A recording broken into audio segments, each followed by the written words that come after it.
بسم اللہ الرحمن الرحیم۔ میرے غیرت مند پاکستانیوں، آج میں آپ سے 2 سے 3 باتیں کروں گا۔ پہلی بات کہ تاحیات نااہلی کے اوپر سپریم کورٹ آف پاکستان نے تاحیات نااہلی والا جو کیس تھا، جو 6-1 سے جو فیصلہ آیا ہے اور وہ جو امپلیمنٹ ہو گیا پاکستان میں کہ جی تاحیات نااہلی اب نہیں ہوگی، اس میں سے 5 سال کی اب نااہلی ہوگی سیاستدانوں کی۔ تو میں اس پہ ایک رائے، ایک اپنا تجزیہ دوں گا کہ یہ صحیح ہے یا نہیں صحیح۔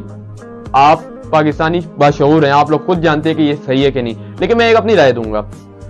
مجھے آپ یہ بتائیں کہ ایک جرمن اخبار میں نواز شریف صاحب کا نام آتا ہے پاناما پیپرز میں، اور وہاں پہ اس میں یہ ثابت کیا جاتا ہے کہ انہوں نے منی لانڈرنگ کی ہے، ان کا پیسہ آف شور کمپنیز میں گیا وغیرہ وغیرہ، اور انہوں نے ایون فیلڈ اپارٹمنٹس بنائے۔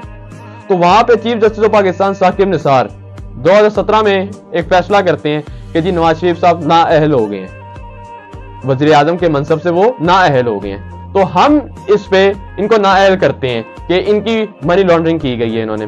تو مجھے آپ یہ بتائیں، قاضی فائز عیسیٰ صاحب نے یہ فرمایا کہ جی یہ اسلام کے خلاف ہے تاحیات نااہلی، ہم اس کو مانتے ہیں، ان کے فیصلے کو ہم مانتے ہیں، لیکن آپ مجھے یہ بتائیں کہ انہی کی عدالت میں ان کے تمام کیسز بری کیے جا رہے ہیں، ایسا کیوں ہے؟ اور وہاں پر ایون فیلڈ اپارٹمنٹ میں بھی ان کو بری کر دیا گیا باعزت، پھر اس کے بعد نیب کے ریفرنسز میں بھی ان کو بری کر دیا گیا۔ کیا اس میں کوئی اسلام کا وہ نہیں ہے؟ کیا انہوں نے کوئی انصاف نہیں کرنا؟ انہوں نے یہ عہدہ حلف لیا ہوا ہے کہ میں انصاف کروں گا۔ ٹھیک ہے، تاحیات نااہلی والا ایک بڑا اچھا فیصلہ ہے کہ سیاستدان 5 سال کی نااہلی تک رہیں، 10 سال تاحیات بالکل ہی وہ نہ کریں، لیکن ان کو یہ سوچنا چاہیے کہ جو نیچے والی جو عدلی ہیں ادھر کیا ہو رہا ہے، ان کے تمام کیسز وہ کیے جا رہے ہیں، بری کیا جا رہا ہے ان کو۔ اور پھر اس کے بعد ابھی تک جتنے بھی کورٹس میں جو فیصلے کیے گئے ہیں، اب دیکھیں جس طرح پہلے جج نے استعفیٰ دیا مظاہر اکبر نقوی صاحب، اور جو دوسرے جو چیف جسٹس تھے جو بننے والے تھے اس سال اعجاز الحسن صاحب، ان کو بھی وہ کر دیا، استعفیٰ دے دیا۔ اور یہ سننے میں آ رہا ہے کہ ان کو بڑا پریشرائز کے طور پہ دیا گیا، اور یہ کوئی سیدھی بات نہیں ہے کہ ایک سینئر جج، ایک بڑی کورٹ کا جج وہ استعفے دے رہے ہیں، تو یہ کوئی سیدھی سی بات نہیں ہے۔ اور جو چیف جسٹس بننا چاہ رہا ہو، اور یہ واضح رہے کہ چیف جسٹس جو بننے جا رہے تھے اعجاز الحسن صاحب، انہوں نے اس پہ حق دیا تھا کہ جی نواز شریف صاحب کو نائل کر دیا جائے، اس میں ان کی شامل تھی رائے کہ نواز شریف صاحب کو نائل کر دیا جائے۔ کیا یہ اس پارٹی کا حصہ ہے کہ نواز شریف صاحب نے ان کو نائل وہ پریشرائز کیا ہے؟ ہم اس کے بارے میں نہیں جانتے، لیکن یہ کیا چکر ہے، کیوں وہ استعفے دیے جا رہے ہیں؟ تو میں یہ چاہتا ہوں کہ یہ جو استعفے دیے جا رہے ہیں اس کے اوپر انکوائری کی جائے کہ یہ مقصد کیا ہے اس چیز کا۔ اور دوسری بات کہ جی الیکشن کمیشن نے جو پی ٹی آئی سے جو بلہ کا جو لیا ہے انتخابی نشان، اس کا مجھے یہ بتائیں کہ جو پی ایم ایل این ہے، پیپلز پارٹی ہے، جتنی بھی سیاسی جماعتیں سوائے جماعت اسلامی کی، ان کے آپ دیکھیں جتنے بھی ان کے پارٹی کے جو عہدے ہیں وہ سارے ان اپوز ہیں، یعنی کہ اس میں کوئی ووٹر نہیں ہے، انہوں نے اپنی طرف سے ڈیسائیڈ کیا ہے کہ یہ اس کا یہ عہدہ ہے، اس کا وہ عہدہ ہے۔ تو پھر الیکشن کمیشن ان کے انتخابی نشان کیوں نہیں لیتا؟ اور چیف جسٹس آف پاکستان جب پی ٹی آئی کے انتخابی نشان لے سکتے تو ان کے کیوں نہیں لے سکتے؟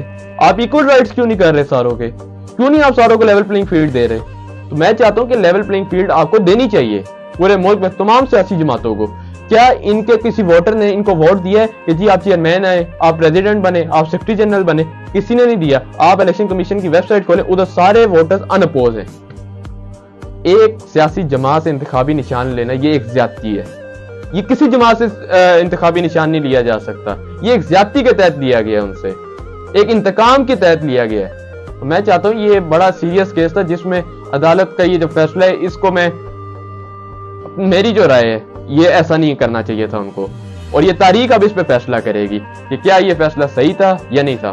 اور جو تیسری بات جو فلسطین کے ساتھ جو کیا جا رہا ہے، تقریباً 100 روز ہو چکے ہیں، وہاں پہ حملے ہوئے جا رہے ہیں، تقریباً ہر روز کی بنیاد پہ 150-200 بندہ شہید ہو رہا ہے۔ یہ کہنے کو تو بہت آسان چیز ہے، لیکن آپ ذرا اپنی فیملی میں سے ایک بندہ کٹ آف کریں، پھر آپ سوچیں کہ آپ کی فیملی پہ کیا گزرتی ہے، آپ کی فیملی پہ قیامت گزرے گی، اور وہاں پہ ان کی زندگی اجیرن کر دی ہے۔ تو میں چاہتا ہوں کہ اس پہ ہمارے ملک کیوں نہیں آواز اٹھا رہے مسلم امہ، کیوں اس پہ خاموش تماشائی بنے ہوئے ہیں؟ اور میں آنے والے دنوں میں اس پہ فلسطین کے اوپر ایک تفصیلی ایک بات کرنے جا رہا ہوں، جو تیل کا جو معاملہ ہے، جو غزہ کی جو سٹرپ ہے جہاں پہ تیل کا جو کیا جا رہا ہے، اس میں یہ کہا جا رہا ہے کہ مسلم امہ نے ان کو صرف تیل کی خاطر بیچ دی ہے، اور اس تیل کے جو ریزروز ہیں وہ $250 بلین ہیں، $250 بلین۔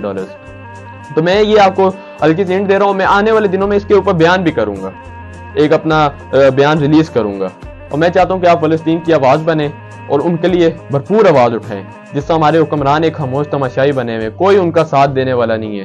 تو میں چاہتا ہوں کہ روز قیامت اللہ تعالیٰ جب ہم سے حساب لے تو ہم یہ کہہ سکیں کہ ہم نے اتنا تو کیا تھا، ہماری گورنمنٹ اتنا کچھ بھی نہیں کر سکی لیکن ہم نے تو کیا تھا۔